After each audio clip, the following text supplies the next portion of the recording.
Hello and welcome to this evening's edition of ePrime. I am Daedran. Miss South Africa was crowned Miss Universe 2019 last night at the Tyler Perry Studios in Atlanta, Georgia.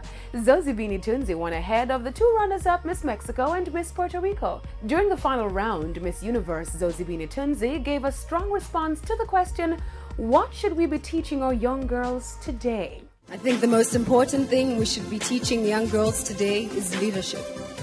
It's something that has been lacking in young girls and women for a very long time, not because we don't want to, but because of what society has labeled women to be.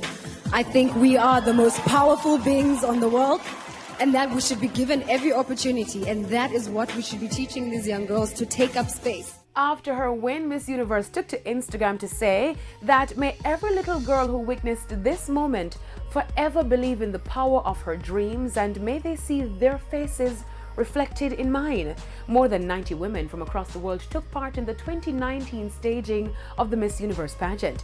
The pageant ceremony was hosted by Steve Harvey for the 5th consecutive year. The night also featured a performance from American singer Ali Brooke.